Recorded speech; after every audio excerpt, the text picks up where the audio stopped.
వార్త వినపడితే సాధారణంగా మనిషి అన్నవాడు ఎవడైనా బాధపడతాడు. కానీ మా రోజా కానీ, జగన్మోహన్ రెడ్డి కానీ, మిగిలిన వైసీపీ నాయకులు కానీ సంబరపడతారు. ఎందుకంటే అక్కడికెళ్ళి ఏదో రకంగా రాజకీయం చేద్దామనే ఉద్దేశంతో. మొన్న తొక్కేసలాట మన అందరికీ తెలిసిందే. అయితే జగన్మోహన్ రెడ్డి పరామర్శకు వెళ్ళిన తీరిది. ఒకసారి వినిపిస్తా వినండి.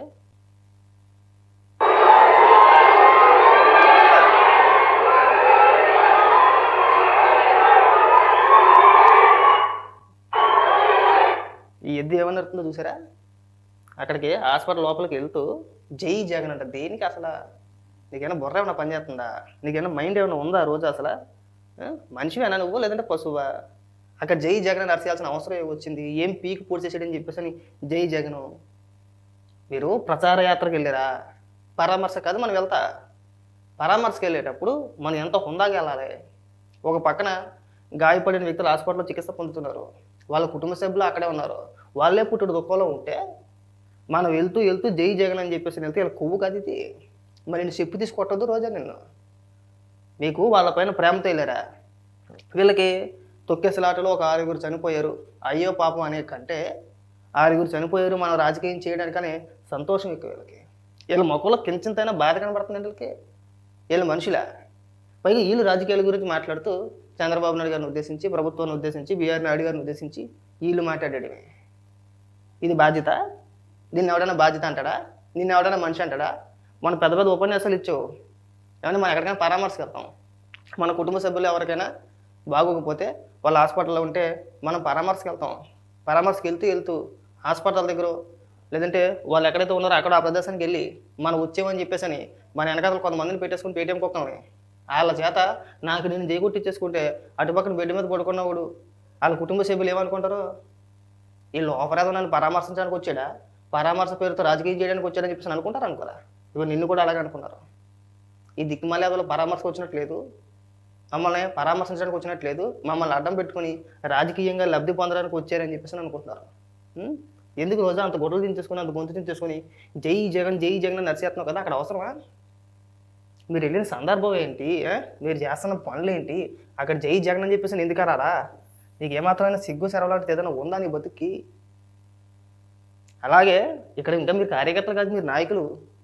ఎమ్మెల్యేగా చేసేవు, మంత్రిగా చేసేవు, ఆ మాత్రం ఇంగిత జ్ఞానం నీకు లేదు. పవన్ కళ్యాణ్ గారు మనం మాట్లాడుతూ వాళ్ళ కార్యకర్తలు అలాగే అరిగితే మీరు మనుషులా పశువులా? మీకు ఏమైనా సిగ్గు సెరవలాంటిది ఏదైనా ఉందా? ఇక్కడ మనం జిందాబాదులు కానీ, అరుపులు కానీ, లేదంటే జేజేలు కానీ కొట్టించుకోవాల్సిన సందర్భం కాదు ఇది. మనం పరామర్శకు వచ్చాం. ఒక పక్క మనుషులు ప్రాణాలు పోయినాయి, కనీసం మరి మనుషులుగా ప్రవర్తించండి అని చెప్పేసి పవన్ కళ్యాణ్ గారు వాళ్ళ కార్యకర్తలు ఉద్దేశించి మాట్లాడిన మాటలు. మరి ఇక్కడ మీరేం చేస్తున్నారు? మీరు నాయకులే కదా. పైగా నువ్వు కూడా అన్నింటిలోనే మాట్లాడతావు కదా, ఏలెట్టేసి ప్రతి దాంట్లో నేను ఉన్నానని చెప్పేసి. అసలు కొంచెం కూడా సిగ్గు చెరవలేదు. ఇంకొకసారి చూపిస్తాను వీడియో చూడండి. ఈ వీడియో ఇంకొకసారి చూస్తే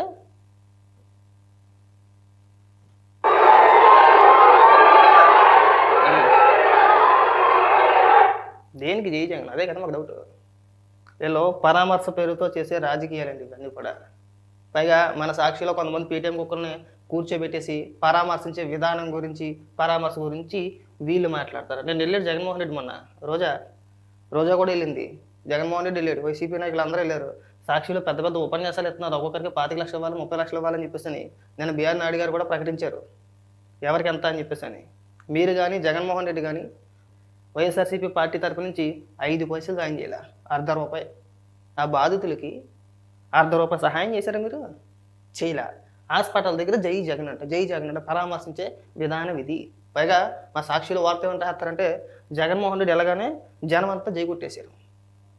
అక్కడ ఎవరుంటాడు జనం? ఈ హాస్పిటల్లో చుట్టుపక్కల ఎవరుంటారు? ఆ హాస్పిటల్ దగ్గర ప్రజలు ఎవరుంటారో? సామాన్య ప్రజలు ఎందుకుంటారు అక్కడ?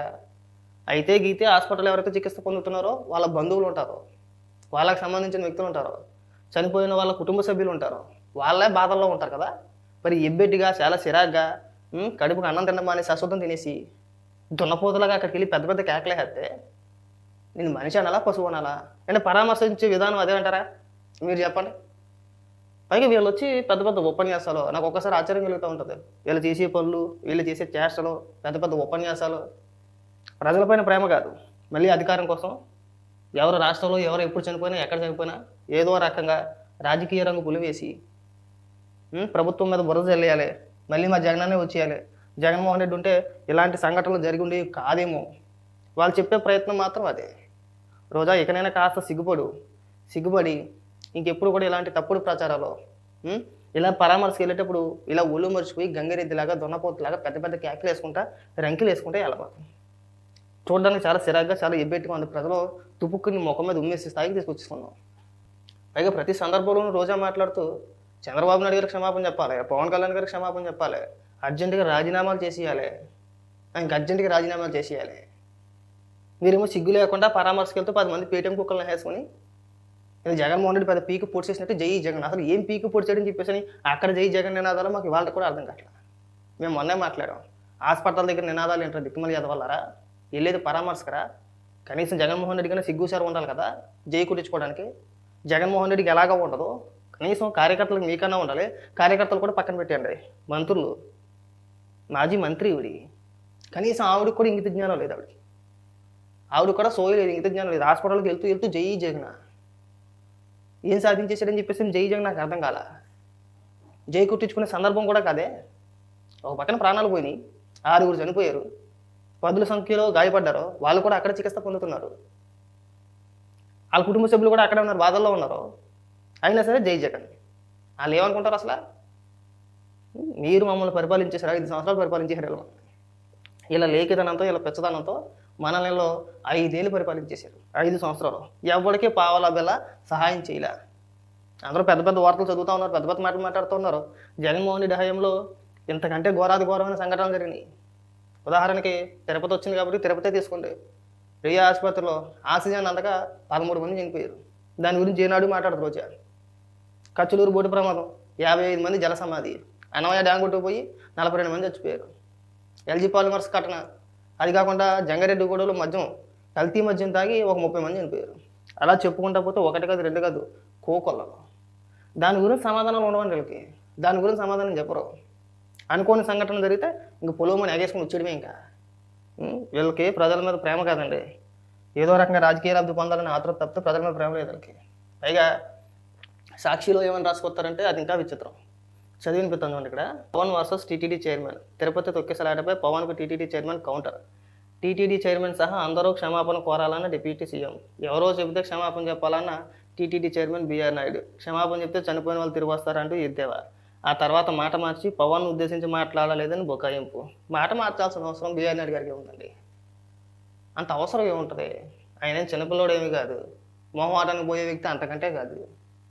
ఓకే, మీరు ఏదైనా మాట్లాడడానికి మీ ముఖం మీద మాట్లాడతారు, మాట మార్చాల్సిన అవసరం ఆయనకైతే లేదు. నిన్న క్లారిటీగా చెప్పాడు ఆయన. ఏమని?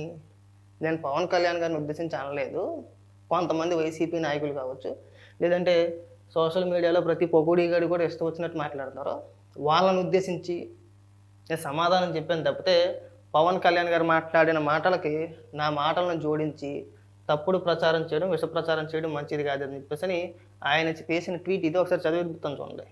సోషల్ మీడియాలో ప్రతి ఒక్కరి కామెంట్స్కు స్పందించాల్సిన అవసరం లేదనే ఉద్దేశంతోనే ఈ విధమైన వ్యాఖ్య. అర్థమైందా? అంటే మన కొంతమంది పోరంబోకేతలు ఉన్నారు, ముఖ్యంగా సాక్షులు అయితే ఐశ్వర్ గారు కావచ్చు, లేదంటే ఆ కేఎస్ ప్రసాద్ కావచ్చు, లేదంటే మాజీ మంత్రులుగా చేసిన రోజా కావచ్చు, వైసీపీ నాయకులు కొంతమంది ఎవరైనా సరే ప్రెస్ మీట్ పెట్టి వాళ్ళ ఇష్టానుసారంగా మాట్లాడుతున్నారు. బీఆర్ నాయుడు గారు సంఘటన జరిగిన తర్వాతనే చెప్పారు, ఆయన బహిరంగంగానే క్షమాపణ చెప్పాడు. ఆయన అది వినకపోతే వాళ్ళ కర్మ అది. దాని గురించి ఒక ప్రశ్న వచ్చినప్పుడు ఆయన మాట్లాడితే ఎవరో ఏదో మాట్లాడతారయ్యా, దాన్ని పోయే దానయ్యగడ అందరికీ కూడా సమాధానం చెప్పాలని చెప్పేసి ఆయన మాట్లాడితే ఇక్కడ పవన్ కళ్యాణ్ గారు ఉద్దేశించేశారు. చదివినిపిస్తా చూడండి. ఉప ముఖ్యమంత్రి శ్రీ పవన్ కళ్యాణ్కు నా యొక్క వ్యాఖ్యలను ఆపాదించడం భావ్యం కాదని టీటీడీ చైర్మన్ శ్రీ బీఆర్ నాయుడు అన్నారు. నా యొక్క వ్యాఖ్యలు పవన్ కళ్యాణ్ ఉద్దేశించినవి కాదు. మొన్న ఘటన జరిగిన వెంటనే మీడియా ముఖంగా భక్తులకు, మృతుల కుటుంబాలకు క్షమాపణ చెప్పాను. ముఖ్యమంత్రి, ఉప ముఖ్యమంత్రి, మంత్రుల కమిటీ కంటే ముందుగా టీటీడీ పాలక మండలి క్షమాపణలు చెప్పడం జరిగిందని ఆయన గుర్తు చేశారు. అసత్య ప్రచారాలు తీవ్రంగా ఖండిస్తున్న క్షమాపణల గురించి అనవసరమైన అసత్య ప్రచారాలు మానుకోవాలని ఆయన అన్నారు. చదివి తగలాడండి. అర్థమైందా? ఆయన ఎవరిని ఉద్దేశించి అన్నాడండి అది. ముఖ్యంగా మీరు ఏదైతే వార్త రాసుకొచ్చారో జగన్మోహన్ రెడ్డి కానీ, జగన్మోహన్ రెడ్డి ఏకంగా రాష్ట్రపతి పరిపాలన పెట్టాలన్నాడు.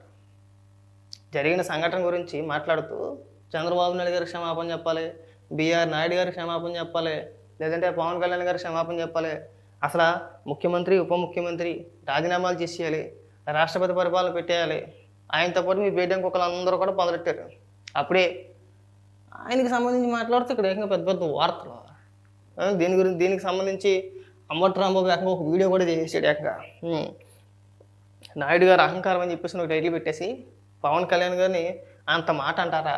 పవన్ కళ్యాణ్ గారిని ఏమనలేదే, ఆయన చెప్పాడు. బిఆర్ నాయుడు గారు చెప్పారు నేను పవన్ కళ్యాణ్ గారిని అన్నానని చెప్పేసి అని. బిఆర్ నాయుడు గారు అని చిన్న పిల్లోడు కాదండి, టీటీడీ చైర్మన్ అండి ఆయన. ఒకవేళ మాట్లాడాలి అనుకుంటే డైరెక్ట్గానే మాట్లాడతారు, ముక్కుసూటిగానే మాట్లాడతారు. డొంక తిరిగా ఇలాగ మాట్లాడి నేను అనలేదని చెప్పేసి బొక్కాయించాల్సిన కర్మ ఆయనకి పట్టలేదని చెప్పేసి నా ఉద్దేశం. కాబట్టి అంబటి రాంబాబు, నీకు తెలిసింది కొద్దిగా, నీకు కొద్దిగా తెలుసు. నీకు అన్నీ తెలుసుకుని భ్రమలో నీ ఇష్టానుసారంగా నువ్వు మాట్లాడుకుంటూ వెళ్ళిపోతావు. కాస్త సిగ్గుపడి ఇంకా ప్రతి దాని మీద ఏదైనా ఒక వార్త వచ్చిందంటే దాని విష ప్రచారం.